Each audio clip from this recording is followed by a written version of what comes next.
to my YouTube channel, and today we will discuss all the important facts about the Puritan poet and great writer John Milton, who was considered most well-educated author in English literature and well known for his great epic Paradise Lost. Guys, यहाँ पर हम John Milton से related सभी A to Z question को करने वाले हैं। ये मैराथन क्लास है गाइस। प्रीवियस में आए हुए सभी इंपॉर्टेंट क्वेश्चन को मैंने इस क्लास के अंदर इंक्लूड किया है और जो आने की संभावना है एग्जाम में उन क्वेश्चन को भी मैंने यहाँ पर इंक्लूड किया है। बहुत इंपॉर्टेंट क्लास है गाइस, बिना स्किप किए लास्ट तक देखिएगा। मैंने लगभग 250 क्वेश्चन का एक कलेक्शन है गाइस, और जब मैं इसे एक्सप्लेन करूंगी तो और भी हमें यहाँ पर सीखने को बहुत कुछ मिलेगा। शेक्सपियर पर, वर्ड्सवर्थ पर और गाल्सवर्दी पर मैं मैराथन क्लास दे चुकी हूँ। उनसे रिलेटेड सभी इंपॉर्टेंट क्वेश्चंस को मैं दे चुकी हूँ गाइस, उनकी बायोग्राफी को दे चुकी हूँ, तो आप डिस्क्रिप्शन बॉक्स में जाके चेक कर सकते हैं, उसे देख सकते हैं। और गाइस, ये वन लाइनर है, जैसा कि मेरा मानना है कि one liner is the best thing for the quick revision. So हम समय का ख्याल रखते हुए वन लाइनर में ही करेंगे क्योंकि ये क्विक रिविजन है। तो चलिए गाइस, बिना देर किए शुरू करते हैं। और दो लाइनें आपसे कहना चाहूंगी कि संघर्षों के साए में ये जीवन चलता रहता है, संघर्षों के साए में ये जीवन चलता रहता है, जो डरा नहीं, जो थका नहीं, इतिहास उन्हीं का बनता है। जो डरा नहीं, जो थका नहीं, इतिहास उन्हीं का बनता है। तो बिना डरे, बिना थके, पेशेंस के साथ वीडियो को देखिएगा और पढ़ते रहिएगा गाइस, रिवीजन करते रहिएगा, आपको सफलता निश्चित मिलेगी। चलिए शुरू करते हैं। तो चलिए गाइस, शुरू कर लेते हैं इनकी एक फेमस कोटेशन के साथ। मिल्टन कहते हैं, जो अपने स्वयं के भीतर रहकर राज्य करता है और अपने जुनून, कामनाओं और डरों पर शासन करता है, किसी राजा से कहीं ज्यादा बढ़कर होता है। तो ये मोस्ट इंपॉर्टेंट लाइनें हैं गाइस, और ये ली गई हैं पैराडाइज रीगेंट से। ठीक है, इन्हें याद रखना है, एग्जाम में पूछ ली जाती हैं। जो अपने स्वयं के भीतर रहकर राज्य करता है, जो खुद को जानता है, पहचानता है और अपनी जुनून, कामना और डरों पर शासन करता है, वो किसी राजा से कहीं ज़्यादा बढ़कर होता है, ये मिल्टन ने कहा है। कर लेते हैं इनके जन्म से रिलेटेड कि इनका जन्म कब हुआ। तो इनका जन्म हुआ ब्रेड स्ट्रीट लंदन में 9 दिसंबर 1608 को इनका बर्थ हुआ। और जो इनकी डेट ऑफ डेथ है गाइस, वो है 8 नवंबर 1674। 8 नवंबर 1674। तो गाइस, ये यहाँ पर 8 है, इसको आपने याद रखना है, 8 नवंबर है। ठीक है, चलिए आगे बढ़ते हैं। His mother Sarah Jeffrey, a very religious person, was the daughter of a merchant seller. जो इनकी मदर थी उनका नाम था सारा जाफरी, और वो बहुत ही रिलीजियस लेडी थी और मर्चेंट सेलर की वो डॉटर थी। Milton father name John Milton. Milton के फादर का नेम भी जॉन मिल्टन था। मिल्टन फर्स्ट टीचर वर हिज फादर। ऐसा माना जाता है कि मिल्टन के जो पहले टीचर थे वो उसके फादर ही थे, क्योंकि उनसे उन्हें सीखने को मिली थी आर्ट और म्यूजिक की एजुकेशन। उनका जो इंटरेस्ट था आर्ट और म्यूजिक के अंदर, वो अपने फादर से ही उन्हें मिला था। While the still morn went out with sandal grey. ऐसी लाइनें ली गई हैं लेसिडट से, जो मिल्टन की पेस्टोरल एलेजी है, 1637 में लिखी उन्होंने अपने फ्रेंड एडवर्ड किंग के लिए, जिनकी डेथ हो गई थी शिप के डूबने से समुद्र में। ठीक है, तो ये लेसिडस जो इन्होंने एलिजी लिखी है, वहाँ पर ये लाइनें आपको देखने को मिलेंगी। While the still morn went out with. Next देख लेते हैं, पैराडाइज रीगेंट कंसिस्ट। जो पैराडाइज रीगेंट है वो कितनी बुक्स में आया। तो गैस, ये आया 4 बुक्स में। ठीक है, पैराडाइज लॉस्ट 12 बुक्स में आया, फर्स्ट एडिशन उसका 10 बुक्स में आया, फिर उसके बाद सेकेंड एडिशन उसका 12 बुक्स में आया, और पैराडाइज रीगेंट आया 4 बुक्स में। तो ये याद रखना है। Who wrote the life of John Milton. Most important question है guys, the life of John Milton किसने लिखी है। कई बार हम इस क्वेश्चन में गलती कर देते हैं। ठीक है, तो यहाँ हमें गलती नहीं करनी है, हमें अच्छे से याद रखना है। A.N. विल्सन ने the life of John Milton को लिखा है। कई बार हम डॉक्टर जॉनसन को यहाँ पर लगा देते हैं, क्योंकि डॉक्टर जॉनसन ने लगभग 50 राइटर्स की लाइफ के बारे में वहाँ पर लिखा है, तो हमें यहाँ पर कंफ्यूज नहीं होना है। Life of Milton N Wilson ने लिखा है। Delilah is the character in, जो डेलिला है तो ये कैरेक्टर है, देखने को मिलती है जो मिल्टन की ग्रीक ट्रेजेडी है सैमसन एगोनिस्ट उसके अंदर। ये डेलिला कौन है इसमें? ये डेलिला सैमसन एगोनिस्ट की ही पत्नी भी है और ये लवर भी है, और इसको बाद में ये धोखा भी दे देती है गाइस। चलिए आगे देख लेते हैं। In the state of his blindness with whom Milton does not compare himself, यानी कि मिल्टन जो ब्लाइंडनेस, अपनी ब्लाइंडनेस को किससे कंपेयर नहीं करते हैं। तो गाइस यहाँ पर जो होमर हैं, होमर ने एक ग्रीक लिटरेचर एपिक लिखा अपना, और उसमें 4 जो ये कैरेक्टर हैं ये ब्लाइंड हैं, ब्लाइंड पर्सन हैं, तो इनसे मिल्टन खुद को कंपेयर नहीं करते हैं। कौन कौन है ये? थेमाइरिस और मियोनिडस, टायरेसियस एंड फाइनेसियस। तो ये सभी 4 जो ब्लाइंड पर्सन हैं ये होमर की ग्रीक लिटरेचर एपिक में आपको देखने को मिलेंगे, और मिल्टन इनसे खुद को कंपेयर नहीं करते हैं। Love virtue she alone is free, she can teach ye how to climb. तो ये लाइनें हैं जो इनका मिल्टन ने लिखा है कोमस। ये एक मास्क है गाइस, क्वेश्चन पूछ लिया जाता है कि कोमस क्या है, तो कोमस एक मास्क है और उसके अंदर ये लाइनें आपको देखने के लिए मिलेंगी। नेक्स्ट है Charles first was beheaded 1649। Charles first को बिहेडेड कर दिया गया था 1649 में गाइस। बिहेडेड क्या होता है? एक तरह से सर कलम कर देना, क्योंकि चार्ल्स फर्स्ट के अगेंस्ट थे उस टाइम में ज़्यादातर जो प्यूरिटन थे वो सभी अगेंस्ट थे, और मिल्टन भी प्यूरिटन थे, मिल्टन को प्यूरिटन कहा जाता है। तो मिल्टन ने इनके सपोर्ट में ये लिखा था कि बिहेडेड करने के सपोर्ट में लिखा था उनको, मतलब कि उन्होंने कहा था कि चार्ल्स फर्स्ट गिल्टी थे, उनके साथ ये होना चाहिए था। तो इन्होंने लिखा था the tenure of king and magistrate, ये इनका वर्क था और ये इनके बिहेडेड करने के सपोर्ट में था, और जनता को काम करने के लिए, पब्लिक के रिएक्शन को शांत करने के लिए, उनके फियर को कम करने के लिए इन्होंने ये वर्क लिखा था। तो इनके बाद जो गवर्नमेंट आई थी वो क्रोमवेल की आई थी गाइस, और क्रोमवेल को सपोर्ट किया था मिल्टन ने। तो क्रोमवेल ने इन्हें क्या किया था? अपॉइंट कर लिया था लैटिन सेक्रेटरी के पोजीशन पर। लैटिन सेक्रेटरी की पोजीशन पर इनको, मिल्टन को अपॉइंट कर लिया था क्रोमवेल गवर्नमेंट ने। यहाँ से क्वेश्चन पूछ लिया जाता है कि किसकी गवर्नमेंट में मिल्टन लैटिन सेक्रेटरी रहे, तो क्रोमवेल गवर्नमेंट की उसमें रहे, क्रोमवेल की गवर्नमेंट में रहे गाइस। और किसके द्वारा ये अपॉइंट किए गए? तो क्रोमवेल गवर्नमेंट के द्वारा अपॉइंट किए गए। Milton wrote a Latin pastoral to express his sorrow on the death of his friend Charles Diodati. तो गाइस ये भी इम्पोर्टेंट वर्क है, ये इनके कॉलेज फ्रेंड रहे चार्ल्स दियोदती। तो मिल्टन ने इनके लिए भी एक पेस्टोरल एलेजी लिखी है गाइस उनकी डेथ पर, तो इसका नाम है एपिटैफियम डेमोनिस। एपिटैफियम डेमोनिस, ठीक है, इसका नाम याद रखना है। नेक्स्ट है we read Paradise Lost as a task, nobody ever wished it longer. ये डॉक्टर जॉनसन ने पैराडाइज लॉस्ट के लिए बोला है कि जब हम पैराडाइज लॉस्ट को पढ़ते हैं तो एक टास्क की तरह पढ़ते हैं उसको, ठीक है।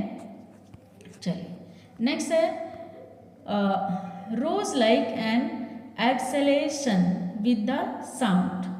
तो ये जो लाइनें हैं बुक फर्स्ट में पेंडिमोनियम जो से रिलेटेड हैं गाइस, ये पेंडिमोनियम के लिए बोला गया है इन लाइनों को, rose like an exhalation with the sound, ठीक है। ये कैपिटल है हेल की, जो पेंडिमोनियम है ये कैपिटल है हेल की, और इसे किसने बनाया है?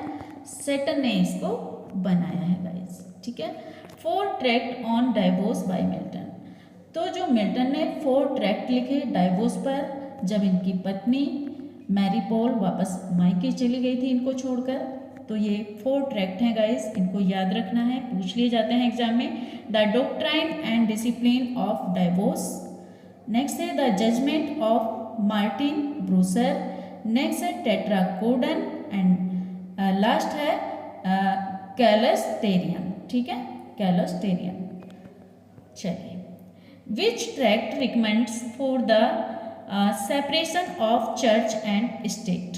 अच्छा, जो चर्च है, चर्च और स्टेट की सेपरेशन के लिए रिकमेंड के लिए कौन सा ट्रैक्ट इन्होंने लिखा, तो उसका नाम है ए लॉन्ग एक्लेसियस्टिकल ट्रैक्ट। ठीक है, ए लॉन्ग एक्लेसियस्टिकल ट्रैक्ट। ठीक है, ये चर्च गवर्नमेंट इसका रीजन था। जो वहाँ की चर्च गवर्नमेंट थी वो मिल्टन को पसंद नहीं थी गाइस, तो इसके अगेंस्ट इन्होंने इसमें लिखा।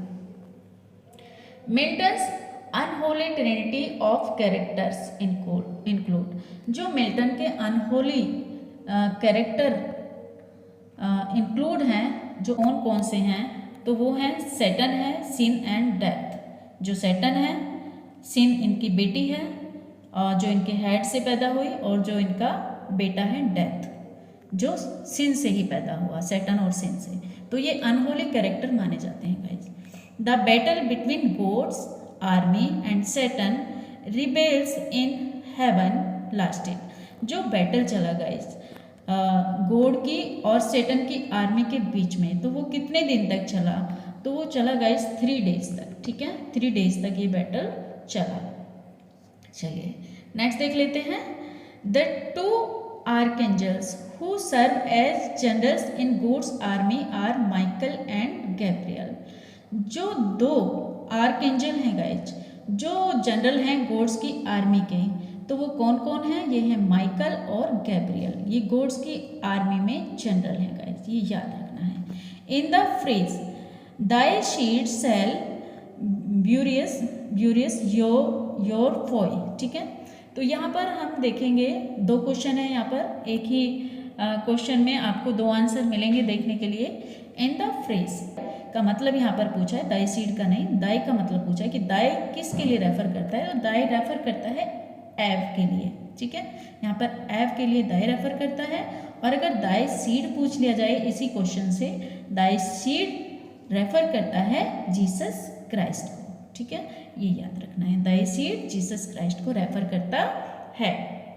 नेक्स्ट है for inspiration in writing the poem. ठीक है, epic Milton says he depend on. तो जब मिल्टन ने पैराडाइज लॉस्ट जैसे एपिक को लिखा, तो मिल्टन खुद ही कहते हैं कि वो होली स्पिरिट पर डिपेंड थे, म्यूज पर डिपेंड थे, यूरेनिया, जिसे यूरेनिया नाम दिया था मिल्टन ने। ठीक है, Milton is describe as being connected to heaven by. Earth को ऐसा डिस्क्राइब किया गया है कि ये कनेक्टेड है हेवन से, किस चीज से, गोल्डन चेन से कनेक्टेड है। नेक्स्ट है sin was born out of Satan. तो सिन का जन्म हुआ है सैटर्न के हेड से। Eve before the fall might be describe as. जब एव का फॉल नहीं हुआ था, ठीक है, तो वो किस तरह से डिस्क्राइब की जाती थी, वो डिस्क्राइब की जाती थी a docile vain creature, a docile vain creature. सिवाय चार्मिंग, मतलब इसका मतलब होता है कि वो चार्मिंग थी एंड स्वीट थी और ओबीडियंट क्रीचर थी एक तरह से। तो इन डोसाइल वेन और क्रीचर का ये मतलब है। ठीक है, लेकिन उसके बाद वो वैसी नहीं रही। जब उसने फॉरबिडन ट्री के फ्रूट्स को खा लिया तो उसका फॉल हो गया वहाँ पर। Who might be consider as God's most friendliest and sociable of all angel. ठीक है, किसको कंसीडर किया गया है, गॉड ने किसको कंसीडर किया है कि वो फ्रेंडलियर है और सोशिएबल है, एंजल है, तो ये है राफेल। ठीक है, Raphael sociable angel. The reason for Satan's fall is, Satan के फॉल का रीजन क्या था गाइज, ये पूछ लिया जाता है क्वेश्चन कि सैटर्न के फॉल का रीजन क्या रहा, तो ये रहा प्राइड। प्राइड मतलब गर्व। सैटर्न को खुद पर गर्व था, इसलिए उसका यहाँ पर फॉल हुआ। द रीजन फॉर एव फॉल इज, अच्छा जो एव का फॉल हुआ उसका रीजन क्या था, तो उसका था वेनिटी। वेनिटी होता है घमंड। ठीक है, उसके फॉल का रीजन था वेनिटी, घमंड। On the second day of battle in heaven what does Satan use that surprise God's force. तो सेकेंड डे क्या हुआ, जब बैटल हो रहा था गॉड्स और सैटर्न की आर्मी के अंदर। तो सैटर्न ने क्या ऐसा सरप्राइज किया गॉड की फोर्स के लिए, तो उसने तोपें निकाल ली, आर्टिलरी, ठीक है, आर्टिलरी का यूज़ किया कि उस जो गॉड्स की फोर्स है वो सरप्राइज हो जाए, उसे सरप्राइज करने के लिए। When God sees that Adam and Eve have disobeyed him, जब भगवान ने देखा कि एडम और एव ने उन्हें डिसोबेड कर दिया, ठीक है, तो who does he send to judge, ये सब जज करने के लिए उन्होंने किसे भेजा, them, उन्हें और स्नेक को। स्नेक भी वहाँ पर मौजूद था जिसकी वजह से उन्होंने ये सब किया था, ठीक है, तो उनको जज करने के लिए किसे भेजा था, गॉड ने। तो गॉड ने भेजा था द सन ऑफ गॉड को, the son of God. Next है inspired by Satan's victory, sin and death constructs. Satan की विक्ट्री से इंस्पायर्ड होकर सिन और डेथ ने क्या किया था, तो हेल से लेके अर्थ तक इन्होंने एक ब्रिज बनाया था जिससे सैटर्न के लिए आना जाना इजी हो जाए। नेक्स्ट है व्हेन माइकल टेल्स एडम, जब माइकल ने एडम को बताया what will become of Mankind after the fall, यानी कि जब मैनकाइंड का फॉल हो जाएगा और वो भगवान को डिसोबे कर देगा, तो माइकल ने क्या बताया, he is actually describe story taken from, यानी उन्होंने एक स्टोरी को डिस्क्राइब किया था यहाँ पर एडम और एव के सामने। तो वो कौन सी स्टोरी थी और कहाँ से ली गई थी, तो बाइबल से ली गई एक स्टोरी थी हैब्रिव की गाइस, द हैब्रिव बाइबल, ठीक है, इसको इन्होंने वहाँ पर डिस्क्राइब किया था। विच एंजल डज डिसगाइजिंग हिमसेल्फ एज चेरब, तो ये कौन सा एंजल होता है जो चेरब के रूप में खुद को जो है डिस्गाइज कर लेता है, छुपा लेता है, तो ये होता है यूरियल, ठीक है, यूरियल। चलिए नेक्स्ट है Paradise Lost is in blank verse, जो पैराडाइज लॉस्ट है उसको ब्लैंक वर्स में लिखा गया है। Milton has given his view on poetry in his poem, तो जो मिल्टन ने पोएट्री के ऊपर अपने व्यूज दिए हैं तो वो अपनी पोयम लेसिडस में दिए हैं, ठीक है, पोएट्री के ऊपर व्यूज दिए हैं इसके अंदर इन्होंने।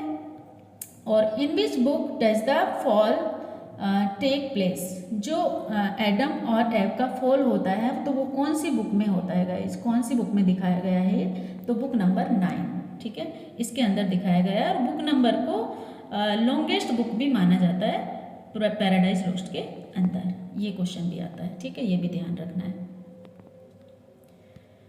नेक्स्ट है in which book of the Bible does the story of Adam and Eve occur, कौन सी बुक है बाइबल के अंदर जिसमें एडम और एव की स्टोरी आती है, ठीक है, तो ये है जेनेसिस, ये जेनेसिस है गाइस, ठीक है, जेनेसिस, जेनेसिस मैंने 2 टाइम लिखा है क्योंकि यहाँ पर कुछ थोड़ा सा मिस्टेक हो गई लिखने में शायद, तो इसलिए मैंने फिर से लिख दिया इसको। और ये फर्स्ट बुक है बाइबल की, ओके गाइस, ये फर्स्ट बुक है, ठीक है, इसके अंदर जो है एडम और एव की जो है एक स्टोरी दिखाई गई है।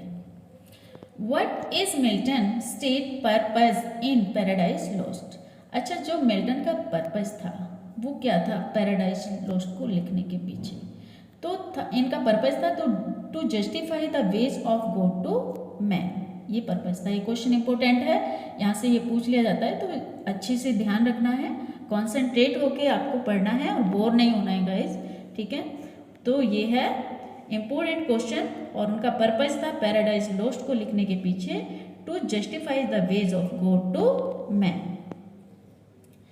The title of L'Allegro and Il Penseroso are from, जो ये इंपॉर्टेंट और कंपेनियन पोयम है गाइज, इनकी पूछ ली जाती है कि कंपेनियन पोयम कौन सी है, तो एल एलेग्रो एंड इल पेंसरोसो हैं।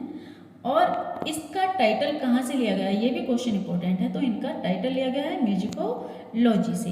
विच angel tells Adam about future in book 11th and 12th, कौन सा एंजल है जो फ्यूचर के बारे में बताता है एडम को बुक 11 और 12 के अंदर, तो ये है माइकल, ठीक है, माइकल उसको बताता है फ्यूचर के बारे में।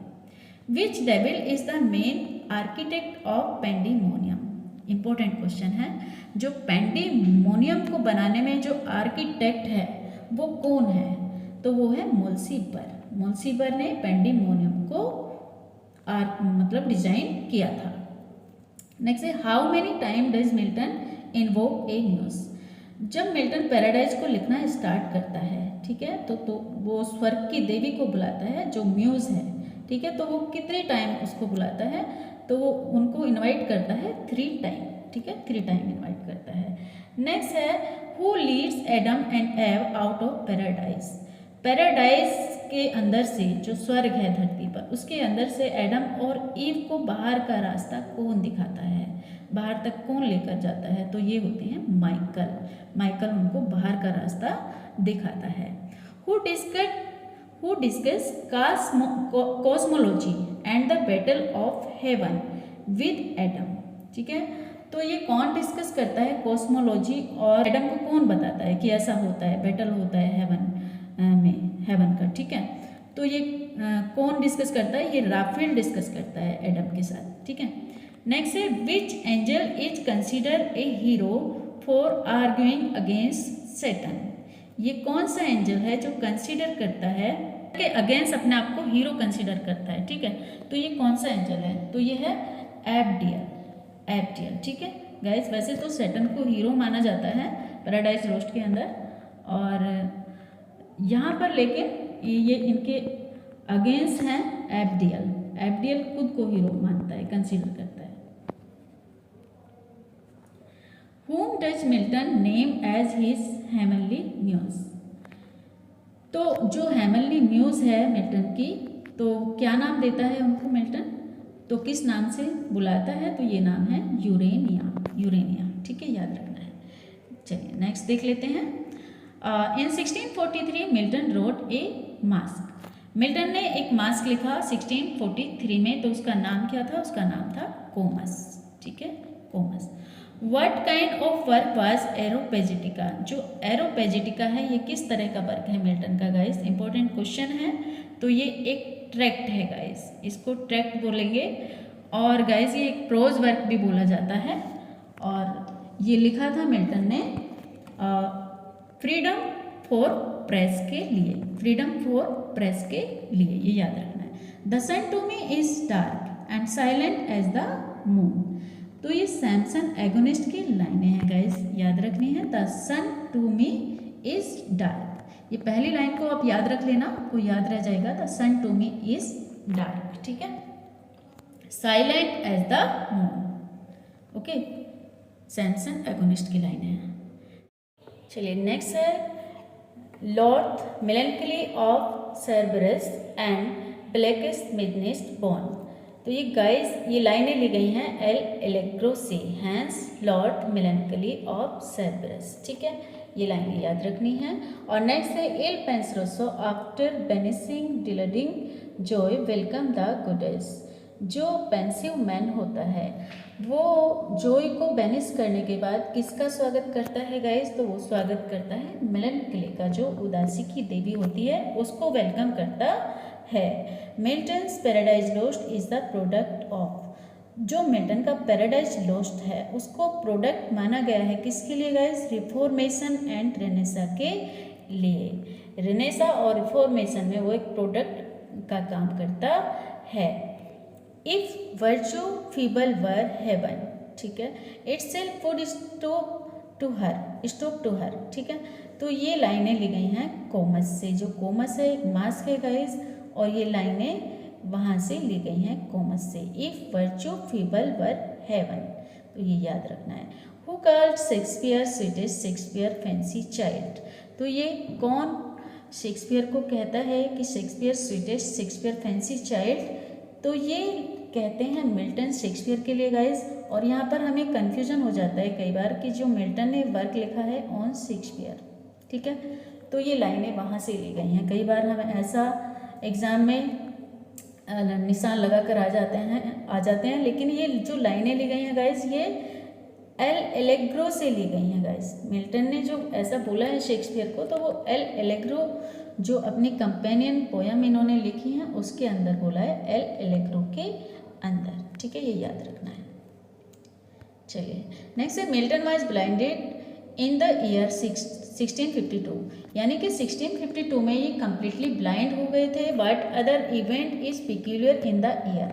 और दूसरा क्या इवेंट इसी ईयर में हुआ था गाइस, तो इन्होंने पैराडाइज लॉस्ट को लिखना शुरू कर दिया था और ये पूरी तरह से ब्लाइंड भी हो गए थे. और जो इनकी पहली पत्नी थी उसकी डेथ भी हो गई थी. चलिए नेक्स्ट है Milton was the devil party without knowing it who said. ये किसने कहा ऐसा जाने बगैर कि मिल्टन डेविल पार्टी के हैं. मिल्टन को डेविल पार्टी के किसने बताया, तो ये विलियम ब्लेक ने मिल्टन को डेविल पार्टी के बताया. Which poet is consider by Milton his master in poetry. कौन सी पोयम है जो मिल्टन को ये कंसिडर करती है कि जो उनके मास्टर हैं पोएट्री में वो कौन है. तो गाइस ये जो है स्पेंसर को कंसिडर करती है. ठीक है, स्पेंसर को ये अपना मास्टर मानते थे पोएट्री में. ठीक है, और ड्राइडन ने पॉलिटिकल सन भी कहा है मिल्टन को स्पेंसर का. ऑफ एरोपेजिटिका जो इनका प्रोज वर्क है गाइस, ट्रैक्ट वर्क है, प्रोज वर्क है गाइस. तो इसकी थीम पूछ ली गई है कि इसकी थीम क्या है, तो इसकी थीम है फ्रीडम ऑफ प्रेस. ठीक है, याद रखना freedom of press. Samson Agonistes सोच Milton desire to bring out into English. तो जो सैमसन एगोनिस्ट इन्होंने अपनी ट्रेजेडी लिखी है, ये ग्रीक ट्रेजेडी है गाइस और ये क्लोजेस्ट ड्रामा है गाइस. ये सिर्फ पढ़ने के लिए लिखा जाता है. जो क्लोजेस्ट ड्रामा होता है ना वो पढ़ने के लिए लिखा जाता है, परफॉर्मेंस के लिए नहीं. ठीक है, तो ये क्लोजेट ड्रामा भी है और इसे ग्रीक ट्रेजेडी भी बोला जाता है. और ये क्या है गाइस, क्या डिज़ायर थी मिल्टन की इसके पीछे, इसे शो करने के पीछे, तो ये डिज़ायर थी उनकी द ग्रेविटी एंड काम डिग्निटी. ठीक है, ऑफ द ग्रीक ट्रेजेडी. जो ग्रीक की ट्रेजेडी थी उनकी ग्रेविटी को और काम डिग्निटी को शो करना था. ऐसा माना जाता है कि जो सैमसन एगोनिस्ट है उसका किरदार भी इसके अंदर मिल्टन ने खुद ही प्ले किया है, रोल प्ले किया है इसका मिल्टन ने. Whose son is Comus. तो कोमस जो है वो किसका सन है, ये भी क्वेश्चन पूछ लिया जाता है. तो ये है बेकस एंड सर्सी. सर्सी जो है उसकी मदर है कोमस की और बेकस फादर का नाम है. नेक्स्ट है solitude sometime is the best society who said. Most important line है गाइस, मिल्टन की पैराडाइज लॉस्ट से ली गई हैं. ये कहते हैं कि solitude sometime is the best society. जो अकेलापन होता है कभी कभी वही एक अच्छा समाज होता है इंसान के लिए, कभी कभी उसे अकेले भी रहना चाहिए. Who wrote the music to Milton words. तो the music to Milton words ये किसने लिखा है. ठीक है, तो ये लिखा है हेनरी लेविस ने. ये हेनरी लेविस का वर्क है the music to Milton. Days in this dark and white line appear in on his blindness. On his blindness इनकी एक सोनेट है, 19 नंबर का सोनेट माना जाता है गाइस, फेमस सोनेट है इनका. और इसके अंदर देखिए my days in this dark and white, यहाँ पर एक फिगर ऑफ स्पीच भी आपको देखने को मिलेगी जो मेटाफर है. डेज को यहाँ पर डार्क एंड वाइट बता दिए गए हैं. ये मिल्टन इस लाइन के माध्यम से कहना चाहते हैं जब वो अंधे हो जाते हैं, ब्लाइंड हो जाते हैं, कि जो मेरे दिन हैं वो और भी लंबे चौड़े और बड़े हो गए हैं. अब तो कुछ भी मतलब ना दिन का पता चलता है ना रात का. संसार मेरे लिए बहुत बड़ा हो गया है, लंबा चौड़ा हो गया है. तो ये मेटाफर यहाँ पर आपको देखने को मिलेगा. ऑन हिज ब्लाइंडनेस से लाइनें ली गई हैं. गाइस एंजॉय करके वीडियो को देखना है, पूरा इंटरेस्ट लेना है लिटरेचर में और बोर नहीं होना है. जब आप ऐसा करेंगे, जब कंसंट्रेशन के साथ आप इसको देखेंगे तो आपको सभी चीज़ें याद होती चली जाएंगी. They also serve who stand and wait. ये भी ये जो है ये लाइनें भी ऑन हिज ब्लाइंडनेस से ली गई हैं गाइस. और इनके अंदर देखने को मिलती है एक फिगर ऑफ स्पीच पैराडॉक्स. वो भी सेवा करते हैं जो खड़े रहते हैं और सिर्फ इंतजार करते हैं गाइस. तो ये पैराडॉक्स इसके अंदर आपको देखने का मिलेगा. सिचुएशन सीन्स स्ट्रेंज और इम्पॉसिबल, जिसमें जो पैराडॉक्स होता है ना उसमें जो सिचुएशन होती है वो स्ट्रॉन्ग और इम्पॉसिबल होती हैं. एक साथ दोनों चीज़ें नहीं हो सकती हैं. इस तरह के सेंटेंस में पैराडॉक्स देखने को मिलता है. In whose memory did Milton write methought I saw my late spouse Saint. तो ये किसकी मेमोरी में लिखा है मिल्टन ने? तो ये लिखा है, ये वर्क है मिथोट I saw my late spouse, ये इनका वर्क है गाइस। और ये लिखा है मिल्टन ने अपनी पत्नी कैथरीन वुडकॉक की मेमोरी में। जब उनकी डेथ हो जाती है तो उसके बाद ये इसे लिखते हैं।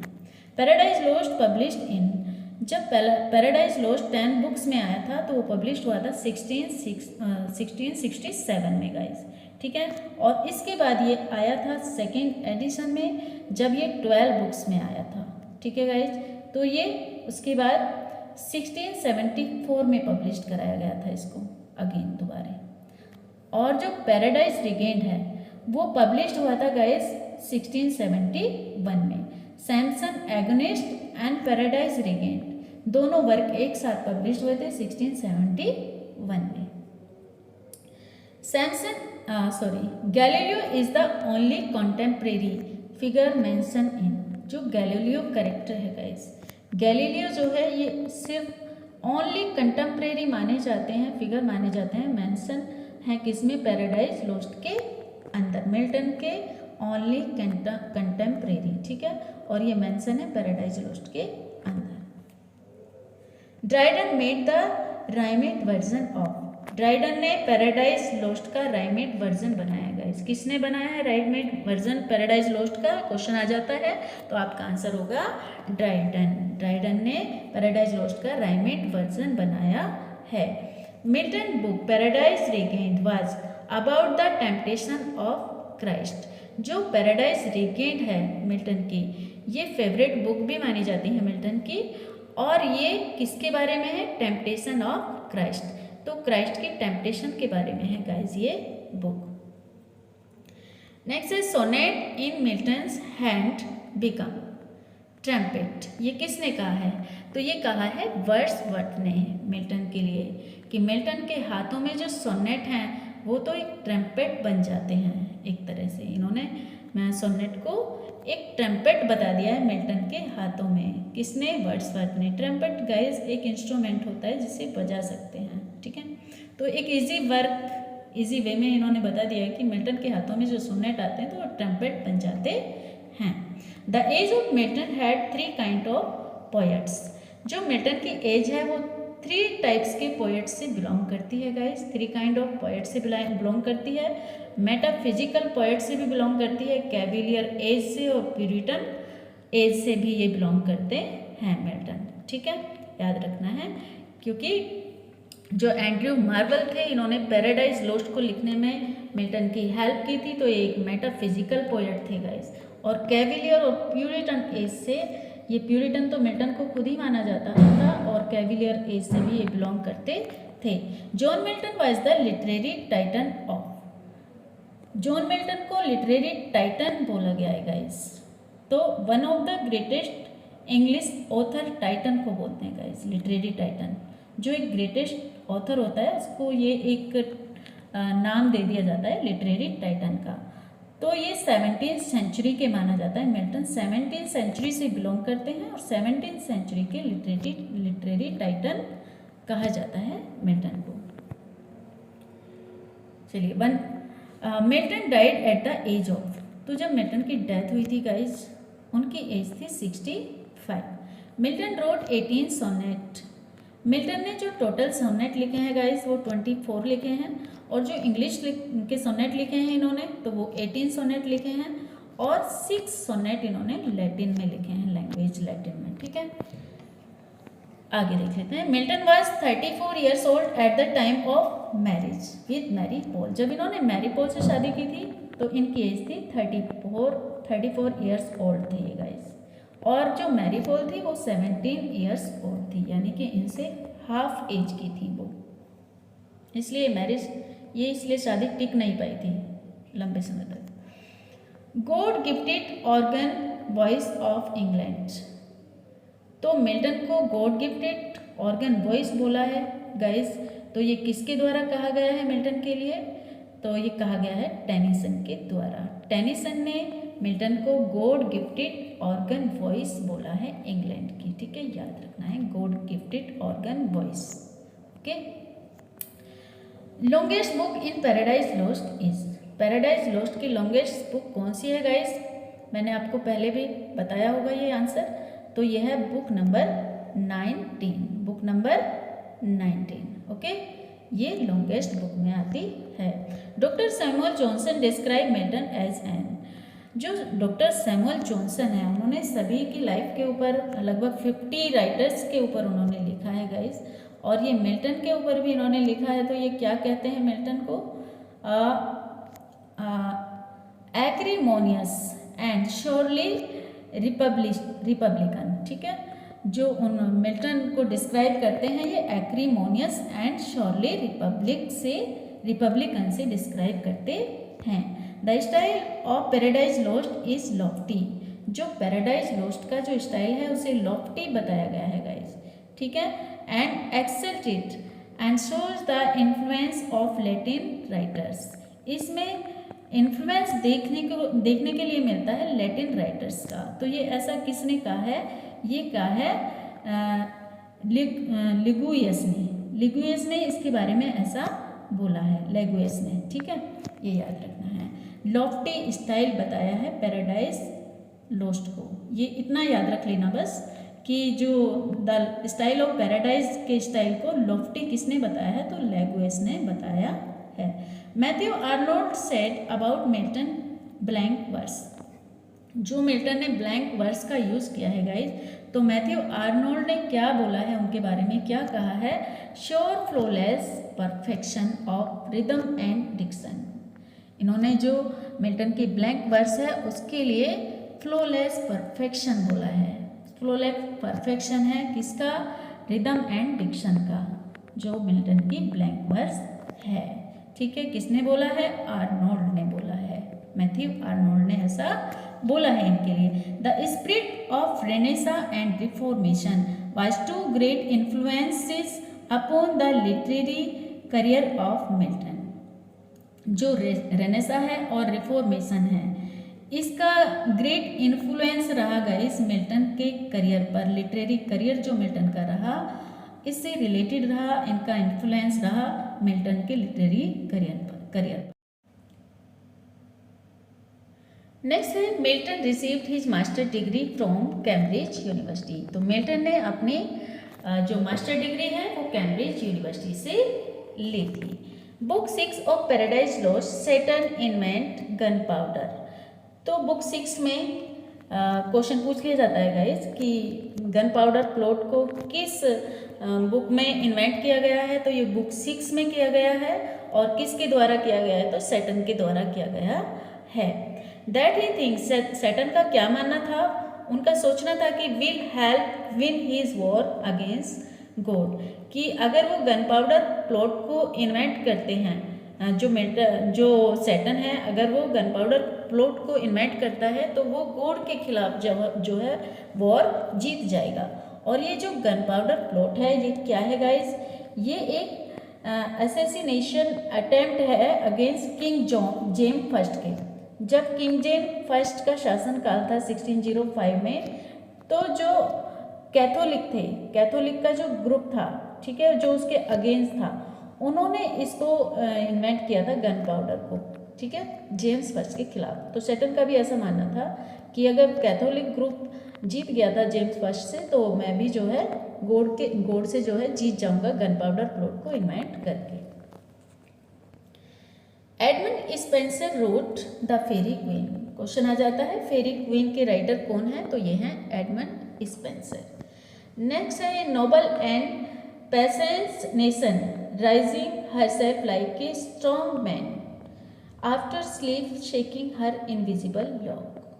तो गाइस ये मिल्टन ने एलिजाबेथन पीरियड के लिए बोला है, जब रानी एलिजाबेथ का जो है शासनकाल था, तो उसके लिए इन्होंने बोला है कि a noble and patience nation rousing herself like a strong man after sleep. जब एक स्ट्रॉन्ग इंसान सोने के बाद फील करता है, जब वो उठता है, तो एक ऐसे नेशन का अब जन्म हुआ है जो पेशेंस और मतलब नोबल और पेशेंस है, ऐसे नेशन का अब उदय हुआ है रानी एलिजाबेथ के पीरियड में। नेक्स्ट है Francis Bacon was the greatest prose writer. Francis Bacon जो है एक ग्रेटेस्ट प्रोज राइटर हैं और वो मिल्टन की एज के कहे जाते हैं। मिल्टन की एज से बिलोंग करते हैं मात्र एक राइटर जो प्रोज राइटर है, फ्रांसिस बेकन, प्रोज राइटर के रूप में गाइस जानना है इनको, ये प्रोज राइटर हैं, ठीक है। Milton was an official servant at the court of. Milton एक ऑफिशियल सर्वेंट थे, किसके कोर्ट में थे गाइस, पूछ लिया जाता है क्वेश्चन, किसके कोर्ट में थे, तो ओलिवर क्रोमवेल के, और इन्होंने ही इन्हें अपॉइंट किया था लैटिन सेक्रेटरी के पद पर, ठीक है। चलिए, civil war broke out in 1642, जो सिविल वार हुआ था तो वो 1642 में हुआ था। F.R. Lewis accused Milton of callousness to the intrinsic nature of English। तो जो मिल्टन है, मिल्टन के लिए F.R. लेविस ने एक्यूज़ किया है कि उनको बताया है इंट्रिंसिक नेचर के, इंग्लिश के इंट्रिंसिक नेचर के बताया, कैलसनेस के बताया इनको, मतलब इनको क्रिटिसाइज किया है इस तरीके से। मिल्टन इज बरीड एट कैलफोर्ट सेंट जिल्स। जब मिल्टन की डेथ हो गई थी तो उनको बरी किया गया था कैलफोर्ट सेंट जिल्स में, गाइस याद रखना है। फॉलन एंजल्स, गाइस क्वेश्चन पूछ लिया जाता है कि पैराडाइज लॉस्ट के अंदर कितने फॉलन एंजल हैं, तो इसके अंदर है 7 फॉलन एंजल। कितने फॉलन एंजल हैं, 7 फॉलन एंजल हैं guys. Paradise Lost is called the last great Elizabethan poem. Paradise Lost को लास्ट ग्रेट एलिजाबेथन पोयम के नाम से भी जाना जाता है। Milton wanted to write an epic that was equal to the greatness of Homer's and Virgil। होमर्स and Virgil का एक ग्रेट वर्क था इलियड एंड ओडिसी गाइस, ठीक है, उसके जैसा एपिक लिखना चाहते थे मिल्टन, ठीक है, और इनका जो पैराडाइज लॉस्ट है इसी से कंपेराइज करता है, इसके जैसा इसको माना जाता है, इक्वल माना जाता है, ठीक है। De doctrine Christiana by Augustine. Augustine कॉस्ट ने लिखा है डी डॉक्ट्राइन क्रिस्टीना, तो उन्होंने इसमें डाउट किया है on the orthodoxy of paradise regained की, जो ऑर्थोडॉक्सी है उस पर इन्होंने डाउट किया है। किसने, अगस्टाइन कॉस्ट ने, और इनका वर्क है डी डॉक्ट्राइन क्रिस्टीना, ठीक है, याद रखना है। चलिए नेक्स्ट है, this man cuts us all out and the ancient too, said by Dryden about Milton. Dryden ने मिल्टन के बारे में कहा है कि इस इंसान ने हम सबको पीछे छोड़ दिया है, और out and the ancient too, और जो हमसे भी पुराने हैं उनको भी। मिल्टन के लिए इतने अच्छे वर्ड ड्राइडन ही बोल सकते हैं गाइस, तो ड्राइडन ने उनको बोला है कि Milton is the greatest poet. तो वो एंशिएंट जो थे हमसे पुराने थे और हम उन सबको पीछे छोड़ दिया है मिल्टन ने। लेमर्टाइन डिस्क्राइब मिल्टन पैराडाइज लॉस्ट। जो लेमर्टाइन है वो डिस्क्राइब करते हैं मिल्टन की पैराडाइज लॉस्ट को कैसे, the dream of a Puritan fallen asleep over his Bible. ये लाइनें लेमर्टाइन की हैं और उन्होंने मिल्टन की पैराडाइज लॉस्ट को डिस्क्राइब करते हुए लिखी हैं the dream of a Puritan. ये प्यूरिटन का एक ड्रीम रहा है, fallen asleep over his Bible, ठीक है, ये याद रखना है। नेक्स्ट है the meaning of Milton's work Il Penseroso. Question पूछ लिया जाता है गाइस, इल पेंसरोसो और दूसरी जो कंपेनियन पोयम है एक साथ आई हैं ये दोनों पोयम, ठीक है guys, L'Allegro and Il पेंसरोसो, दोनों का मीनिंग पूछ लिया जाता है। तो यहाँ इल पेंसरोसो का जो मीनिंग है पेंसिव एंड इल मैन है, ठीक है, मिलनकली मैन या फिर पेंसिव मैन। चलिए, Thy soul was like a star and dwelt apart।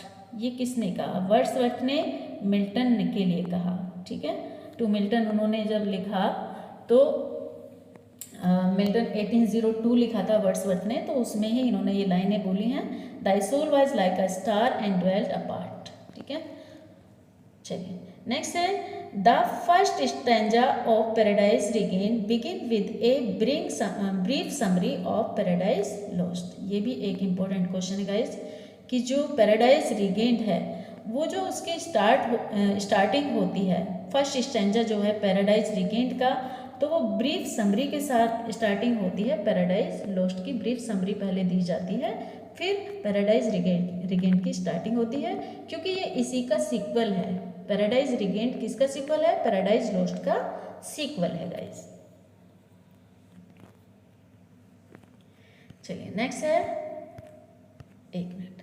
In Paradise Lost Milton calls his muse by the name. ये रिपीटेड क्वेश्चन है, फिर से आ गया है, मैं पहले भी बता चुकी हूँ कि जो मिल्टन है पैराडाइज लोस्ट के अंदर जो अपनी म्यूज को वो बुलाते हैं, ठीक है, तो उसके किस नाम से बुलाते हैं?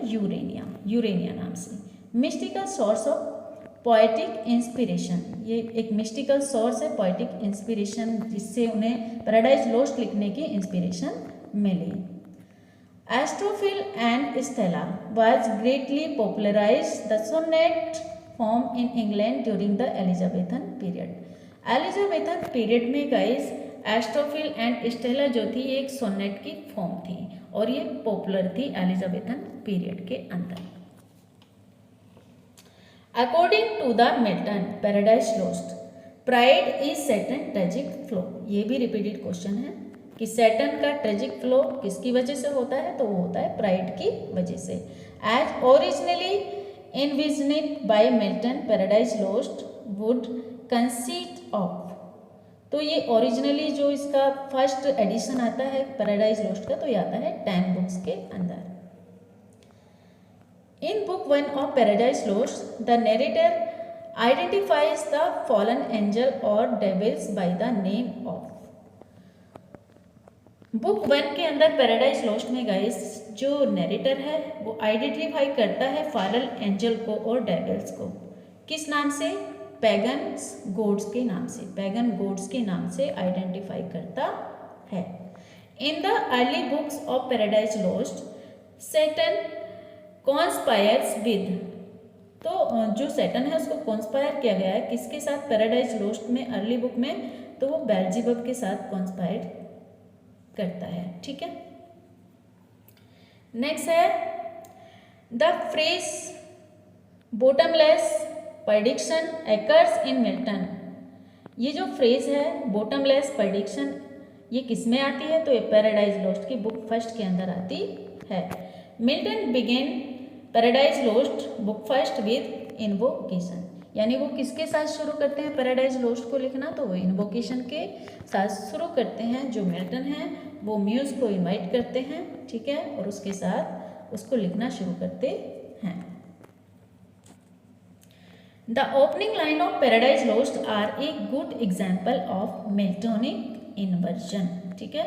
जो मिल्टोनिक इन्वर्जन है, जो ओपनिंग लाइन है पैराडाइज लोस्ट की, ये उसका एक अच्छा उदाहरण है। Milton was a passionate man who lived in, Milton एक पैशनेट मैन थे who lived in passionate time, जो पैशनेट टाइम में रहे। और सेड, ये कैसा किसने कहा? ये जॉन बाइले ऐसा कहते हैं इनको। पैशनेट मैन के नाम से कौन बुलाते हैं मिल्टन को? जॉन बाइले, याद रखना है। If Milton was A Puritan, अगर मिल्टन प्यूरिटन है, he was also more than A Puritan. ये किसने कहा? ये कहा हचिनसन ने मिल्टन को। अगर मिल्टन प्यूरिटन है तो वो तो प्यूरिटन से भी कहीं बढ़कर हैं, बहुत ज़्यादा हैं, आगे हैं। In Milton there is always an appearance of effort, in Shakespeare scarcely any. ये किसने कहा है? विलियम हैजलिट ने मिल्टन के लिए कहा कि मिल्टन में there is the always an appearance of effort, हमेशा एक एफर्ट का अपीयरेंस देखने को, मतलब अपीयरेंस मिलता है, एफर्ट मिलता है मिल्टन के अंदर, मिल्टन की पोएट्री में, ठीक है, और शेक्सपियर की पोएट्री में, ठीक है।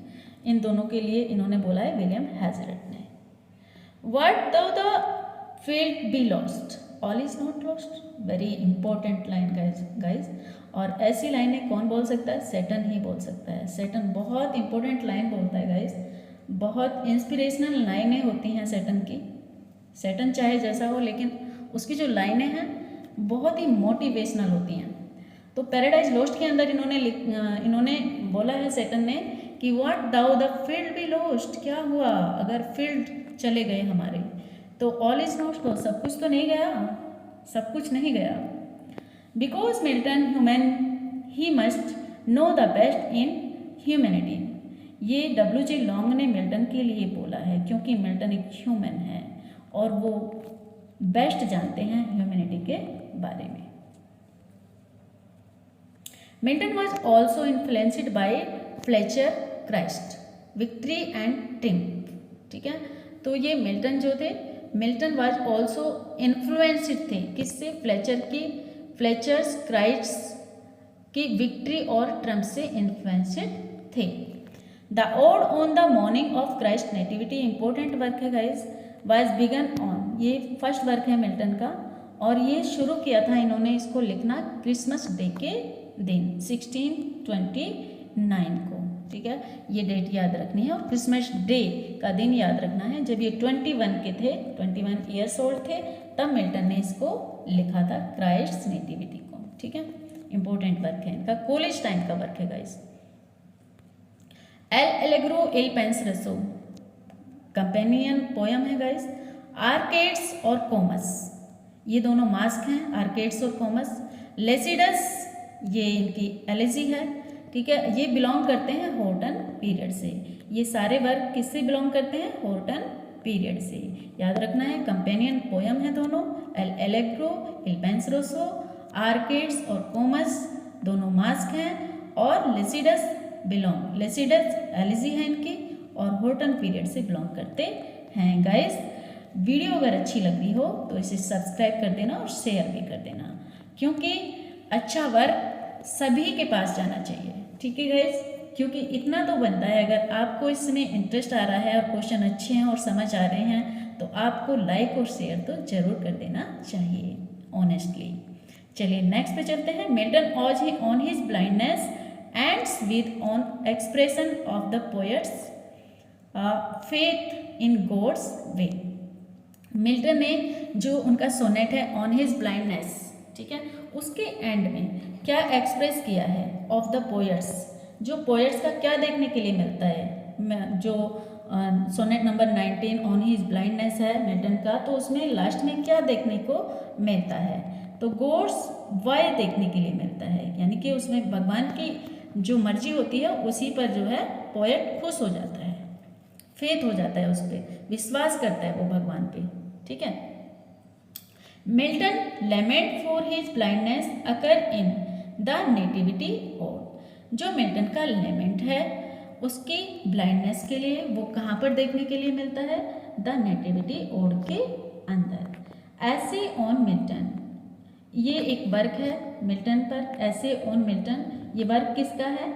मैकाले का वर्क है, मैकाले ने लिखा है ये वर्क, ऐसे on Milton. Milton paradise Lost is notable for its autobiographical passage.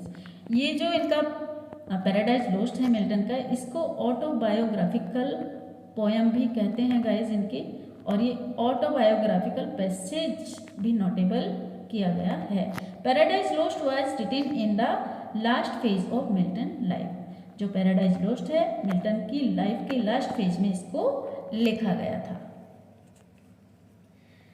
In an international congress of poets, Milton and Shakespeare would represent the English nation. ये किसने कहा है? मार्क पैटिसन ने ऐसा बोला है इनके लिए कि इंटरनेशनल कांग्रेस में, अगर पोएट्स की जो इंटरनेशनल कांग्रेस है उसमें मिल्टन और शेक्सपियर रिप्रेजेंट करते हैं इंग्लिश नेशन को। When the assault was intended to the city, ये एक सोनेट है गाइस, ये क्वेश्चन पूछ लिया जाता है यहाँ से कि when the assault was intended to the city, ये क्या है? तो ये एक सोनेट है, और ये किसने लिखा है? ये मिल्टन ने लिखा है। The women character Delilah appear in, ये रिपीटेड क्वेश्चन है। सैमसन एगोनिस्ट में सैमसन की जो पत्नी होती है वही डेलिला होती है, जो उसको चीट भी करती है लास्ट में। ठीक है, और लवर भी होती है ये। ठीक है, सैमुअल जॉनसन डिसअपियर मिल्टन लेसिडस। जो सैमुअल जॉनसन है सैमुअल जॉनसन डिसअप्रूव्ड मिल्टन्स लेसिडस। जो मिल्टन का लेसिडस वर्क है वो जो सैमुअल जॉनसन इसको डिसअप्रूव्ड करते हैं फॉर इट्स इनहेरिटेड इम्प्रोबेबिलिटी के लिए। ठीक है, इनहेरेंट प्रोबेबिलिटी के लिए इसको डिसअप्रूव्ड करते हैं, सैमुअल जॉनसन।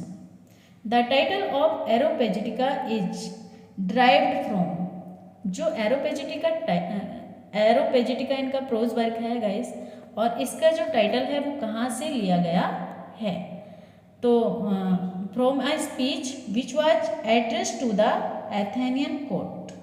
ये एक स्पीच से लिया गया है जो एड्रेस की गई थी एथेनियन कोर्ट को, of the एरोपेगस by the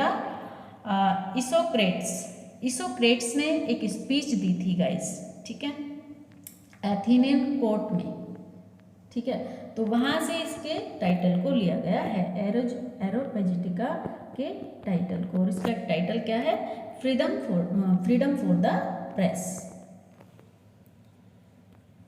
In his doctrine and discipline of divorce and tetracodon, तो मिल्टन रेपुडिएट्स मैरिज, मिल्टन किसको रेपुडिएट करते हैं, मैरिज को रेपुडिएट्स करते हैं।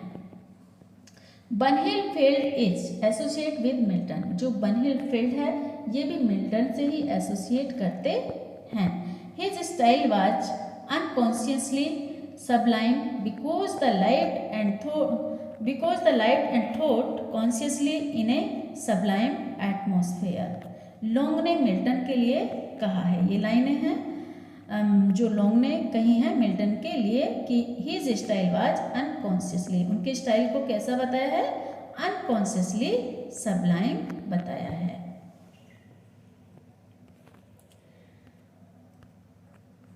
लेमरटाइम में क्या कहा है, हैज डिस्क्राइब, क्या डिस्क्राइब किया है, पैराडाइज लॉस्ट को as the dream of Puritan fallen asleep over his Bible. Repeated question है गाइस, पहले मैं इसको एक्सप्लेन कर चुकी हूँ। How sweet is divine philosophy, not harsh and crabbed and dull fools suppose, but sweet as in Apollo's lute. तो Milton के Comus की ये लाइनें हैं गाइस, मिल्टन के कॉमस में ये लाइनें आपको देखने को मिलेंगी। How sweet is divine philosophy, ये पहली लाइन आपको याद रख लेनी है, इसी से आप आइडेंटिफाई कर लेंगे। How sweet is divine philosophy, divine philosophy को इसमें बताया गया है गाइस कि how sweet is divine philosophy, ये तो मिल्टन के कॉमस की लाइनें हैं।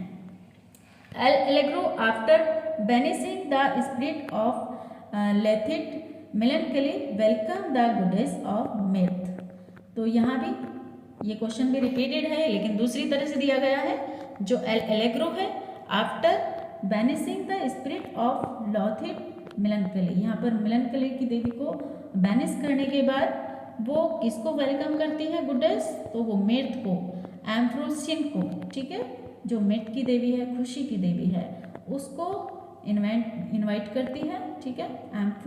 एम्फ्रोसिन उसको एड्रेस किया गया है नेम, मिर्थ को, एम्फ्रोसिन याद रखना है।